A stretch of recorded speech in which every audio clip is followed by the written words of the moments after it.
So hello everybody, we're going to do another review today. We'll be looking at the new Genesis style atomizer that Smoktech has came out with.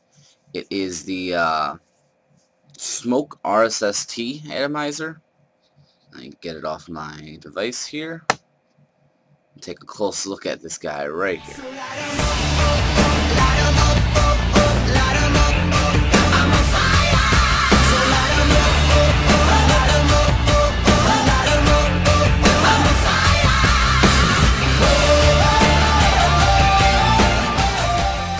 Alright, so yeah, this thing is just working like a champ right now. I think I finally mastered the making of the coil and making of the wick, or wrapping my wick with coil. Sorry. It's just working really well. It may just be the ease of setup on this guy. It may just be the size of the wick hole on this guy. Maybe that it has an insulated wick hole. I'm not too sure, but whatever it is, it's outperforming my Agas tenfold, no doubt about it. Let's start off, let's see, I got this guy at Exhale Vapors. That is, I paid $26.97, I believe, for it. It was a pre-order, so I got a little bit of a price cut on it. It took me 2 weeks to get it. Paid $1.99 shipping, so for under 30 bucks, I got a rebuildable Genesis style atomizer. Not too bad.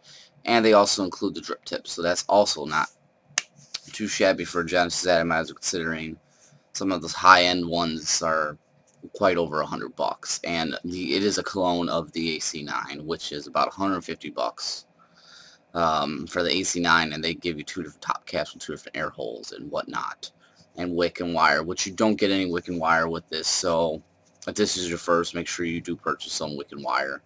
I recommend the 400 stainless steel mesh for it. That's just been working great for me. I'm a 50/50 blend user. That just works good for me, and the 28 gauge Canthal works great, especially if you're using it on a mechanical mod or all mechanical mod. If you're looking to wire it up for your EVIC or your VAMO or whatever, you might want to stick with 30 to 32 gauge Canthal so you can get your ohms around 1.5 to 2. It seems to work well, but on a low res, this is a 0.7 ohm coil on here on my KTS Storm, which still is outlasting what I thought it was gonna. It's just working well. It's just working real well. It does not sit flush on my KTS just because it's got that round top cap, which kind of I'm looking for, kind of annoying, but because I'm looking for a new mechanical, affordable mechanical where I can get it to sit, you know, and it looks like one flat finish. It does sit flush if you do adjust the.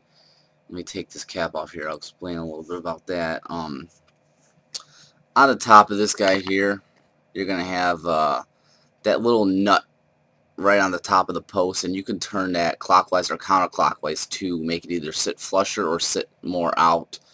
So that's pretty easy because that actually will take the center pin and turn it out or push it in. So however you need to adjust it to make it sit flush, if that's what you want, you can do it. So people are saying it's not sitting flush or the pin's sitting out too much. Just because you got to adjust that little top post there. And when you do, you just got to adjust it to your liking, and you really never have to adjust it again. Not going to break this guy down just as I have it working so well, and I don't want to have to re-wick coil or, you know, whatnot. But I do have some pictures. I will put them up right now and get a little closer, better look of the top configuration and just of the Genesis setup itself. This is the Smoktech RSST fully assembled, and this is under the hood of the Smoktech RSST. You can see the insulator on the wick hole, and that's just me assembling it with a wick and mesh.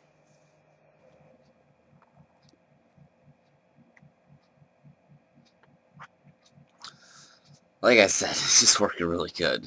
This has become one of my favorites right now. A little bit of specs on it. Let's see here. We got some information on the wick hole and whatnot. It's 48 millimeters in length. It is 22 millimeters in diameter. The wick hole is a 3.4 millimeter wick hole, which is larger than the Agas. I did drill my Aga wick hole out to make it better. Thicker wicks seem to provide better wicking and just better everything. It's just not having dry hits on it at all. It's requiring me to tilt less too, which is really nice. And it's got a 1 millimeter air hole which is rather small, just the exact same spec as the AGA. Some people find that's a very tight draw. Some people actually really like the 1mm. I don't care for it. So I did end up drilling mine out a little bit. You see, that's a lot bigger than what it was. This is actually now a 1.6mm air hole. I just got a 1/16 bit drilled in there, and boom, works like magic. I got all my AGAs drilled out to 1/16 of a hole, of an air hole, and it's just the right, the right hit, good amount of vapor, good flavor out of it, and no issues whatsoever. I love the finish on this. It's not that fingerprinty finish. It is that solid stainless steel look, not like my KTS here where it's just a fingerprint magnet to all hell. It is just, you can see a difference in the finishes there. And you could actually see how it does not sit flush with this because these caps are round. I would like them to see them come out with a flat cap for this, by the way, if whoever made this is watching. So anyway, you get, like I said, you get the drip tip, which matches this just perfectly. It's a really nice, comfortable drip tip that comes with it when you order it off Exhale Vapor's website. What else can I say about this guy here? It's just really, I'm going to take a drag off this. This is just working great.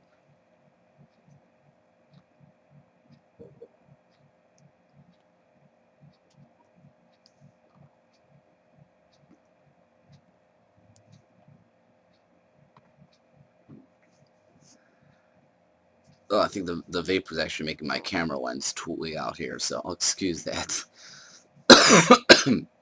Very intense vape, very intense. I've never felt the nicotine delivery like so strong before. I actually can't vape these all day. Usually I pick them up around nighttime when I start drinking, because that's when I seem to want nic more. But it's just great. I mean, there's not much I could say. One of the many, not many flaws, one of the flaws on this is the fact that it develops so much condensation. Just condensation, which you're not going to see on the camera, but tons of it. I just think it's because, the amounts of vapor it's picking up or whatever, but it doesn't leak. The O-ring that's on here, which is, yeah, it seals it fine, but it just gets so much condensation. We lift that top cap, tend to get some either e-liquid dripping or condensation just dripping. So I don't know what that really is, if it's just a combo of just a good coil and wick producing tons of vapor and whatnot. And it is a press fit top cap, so you don't have to screw it on or whatnot, and see when you press it on, sometimes you get some e-liquid right around there. Swipe it off. But I don't know what that is, but the top cap sits on here flush. I mean, I could hold it by the top cap and see. We almost had an accident. Actually, if you don't jiggle it, I mean, you could actually pick it up by the top cap and not a problem, but you can jiggle it. I actually think the AGA's top cap sits on a little flusher. That's because the AGA's got 2 O-rings, so maybe if they had another O-ring on their top cap wouldn't be so loose, but not a problem. You can still pick it up, just don't be shaking it and you should be fine. Taking our vape on this.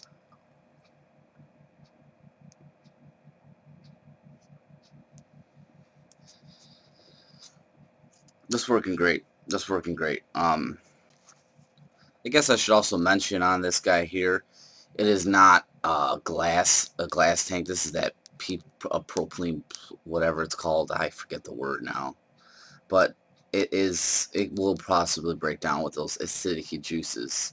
So that's something I would like to see be glass, like the AGA. It's got that nice glass tank. This kind of got a smoked out. It's smoked out.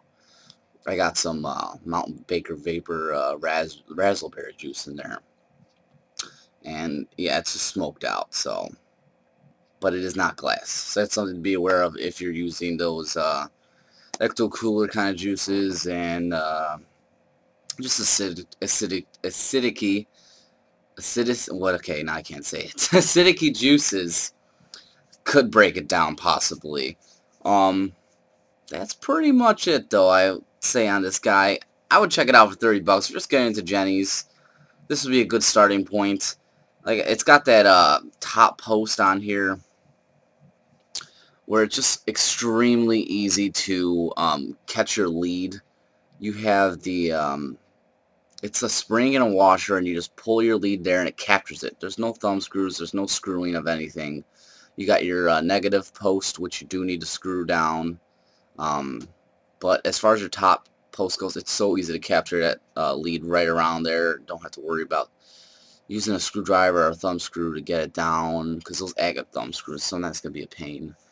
And it does have a little plug here, which you can't see also, but it's all juicy. That covers the fill hole, and actually it wicks fine with that in there. So I'm quite satisfied with that, and not having to take a screwdriver and unscrew that screw every time I had to fill it up. Now I just pull that out and I'm done. And I fill it up. It's a decent sized fill hole. It's actually a little bit bigger than the agate's fill hole. I don't know dimensions on that, but I don't think I talked about this. The insulated wick hole. That's something that I haven't seen yet. Definitely nice to see though. The wick hole on this is insulated. You won't be able to see, but it's got, maybe in the pictures I posted earlier you might be able to see it, but it's insulated. So when you do fire it, you're getting power from the top and the bottom of, so you're getting top from the positive post and the negative post. So you're getting a lot easier to prevent hotspots and just easier setup. You're not going to have all those issues when you're wiring this guy up. And see, it produces a hell of a lot of vapor. Just a hell of a lot of vapor. This is 0.7 ohm coil. This is probably a halfway drained battery. And it just works well. So it's exhalevapors.com if you want to check them out. It's $30 shipped. I don't know if they raise their price now or whatnot, but I had a pre-order, so that's why mine was cheap. But and that's pretty much it. Hopefully we'll have another review very soon. I'm hoping another mechanical, and just for everybody that watches my videos, because I do a lot of mechanicals now, a lot of rebuildables. That doesn't mean I'm done with variable voltage devices. I'm just waiting for something to catch my eye, and I will be doing more variable voltage. I'm just experimenting with this side of electronic cigarettes, and just, you know, for those who are interested in it. Some people like the mechanical side of vaping. Seems where that's everything's going, but we'll hopefully have some variation reviews and actually some not analogs, analog equivalent type of e-cigs that we'll be doing some reviews on. I got away from that, but I gotta remember there's the rookies out there that, you know, are just getting into vaping and they need to know what's good now. What are they making that's good now? So, again, thank you for watching, guys. If you're not subscribed, please subscribe to my channel, and let me have a quick toot and we'll send you off.